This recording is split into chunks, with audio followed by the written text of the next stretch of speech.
Bonjour, alors je vais aujourd'hui vous parler de vos euros, donc de votre argent. La plupart du temps on se dit que oui, j'aimerais investir dans plusieurs choses, enfin on a tous des projets certainement d'investissement et des fois certains n'ont pas de projet forcément d'investissement, donc ils sont plutôt dans voilà, de la consommation. Mais la consommation, c'est aussi une façon d'investir son argent.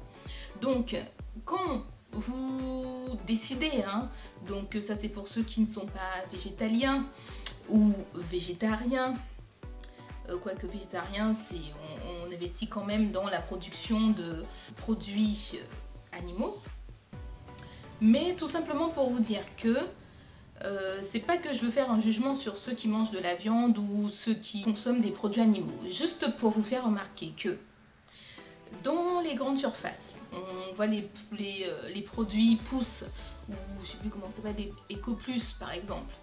La plupart du temps, déjà à la télé, on montre des reportages qui expliquent que ce type de produit est de piètre qualité. Donc quand on continue d'acheter ce type de produit en se disant oui, mais de toute façon, j'ai pas le choix, donc j'achète ce type de produit, c'est une façon d'investir dans cette société. On investit dedans, donc du coup, cette société elle continue de prospérer grâce à nos deniers, que ce soit 1 euro, 50 centimes ou plus. On investit, qu'on le veuille ou non, tous les jours, on a le choix d'investir dans des sociétés qui ont le souci de l'avenir de notre chère planète, qui contribuent effectivement à notre santé, à notre bonne santé. Donc, quand vous choisissez bien sûr d'investir vos euros donc dans des compagnies, dans des sociétés qui elles ne sont pas ont qu'un seul objectif, c'est de fructifier grâce à vos deniers, je trouve ça dommage. Donc aujourd'hui, ce que vous pouvez faire, c'est que à chaque fois que vous sortez le porte-monnaie, il faut vous dire que vous avez le choix. Donc soit d'investir dans une multinationale, je n'ai rien contre les multinationales, pour le moment. Mais soit vous choisissez d'investir dans une grande multinationale, dans un grand supermarché, dans un petit supermarché, dans une supérette ou un agriculteur local par exemple. Donc quand vous investissez sur des produits végétaliens, vous investissez dans ces sociétés, que vous le vouliez ou non, vous investissez dans cette société. Tout ça pour vous dire que vous pouvez faire un choix aujourd'hui. Et chaque jour, dès que vous sortez votre porte-monnaie, vous avez le choix de choisir dans quelle société vous souhaitez investir. Chez qui vous souhaitez investir, pourquoi. Donc j'investis en achetant des produits bio, quand je le peux bien sûr, ou des fruits, des légumes, des haricots. Je choisis d'investir dans ce type de produit. Si j'achète moins, et puis si tout le monde achète moins de yaourt, moins de fromage, moins de viande, les producteurs, les fermiers, ils ont des problèmes avec la viande française. Si on se met à acheter moins de viande française, nous sommes d'accord.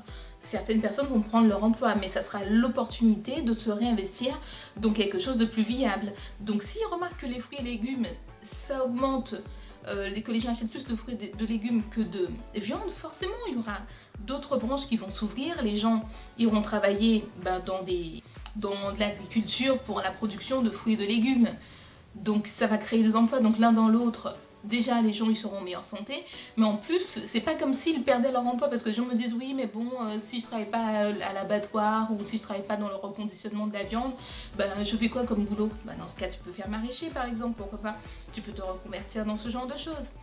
Donc juste pour faire court, chaque jour pensez aux conséquences que vos deniers vont permettre aux producteurs de faire, soit de continuer à pourrir la planète avec des vieux produits dégueulasses dont personne n'en veut, j'espère, soit effectivement encourager donc des producteurs bio à poursuivre dans leur démarche. Je ne suis pas très junk food vegan, végétalienne, donc j'achète pas de biscuits, ce genre de choses, ça m'intéresse pas vraiment. J'aime beaucoup les chips. Enfin beaucoup, c'est beaucoup dire, mais voilà, mais dès que je peux, je demande toujours une option végétalienne, même dans les restaurants, peu importe où je vais. J'ai été visiter le château de Guillaume le Conquérant, donc il faisait goûter, enfin il y avait plein de stands, aucun stand n'était végétalien. J'ai quand même demandé, je leur ai dit, donc pour ceux qui ont des allergies, ils peuvent pas goûter à vos produits. Donc même si le changement ne se fait pas tout de suite, si par exemple 3 personnes végétaliennes ou des mangeurs de plantes comme Phénomé passent et demandent des options à base de plantes, ben, peut-être qu'ils vont se dire, bon ben écoutez, on a perdu quand même 3 clients aujourd'hui qui auraient pu acheter mais n'ont pas pu acheter parce que le produit ne correspondait pas à leur demande. Donc partout où vous allez, donc déjà une chose, réfléchissez à vos investissements, à vos dépenses, où est-ce que vous investissez, qui est-ce que vous encouragez, et deux, peu importe où vous allez, demandez toujours une option végétalienne. Ça va pousser donc les commerçants à se remettre en question et à proposer de plus en plus d'options végétaliennes. Voilà, donc c'était ce que je pensais aujourd'hui. Je vous remercie en tout cas d'avoir regardé la vidéo. Je remercie donc tous mes abonnés et donc je vous dis jusqu'à la prochaine fois.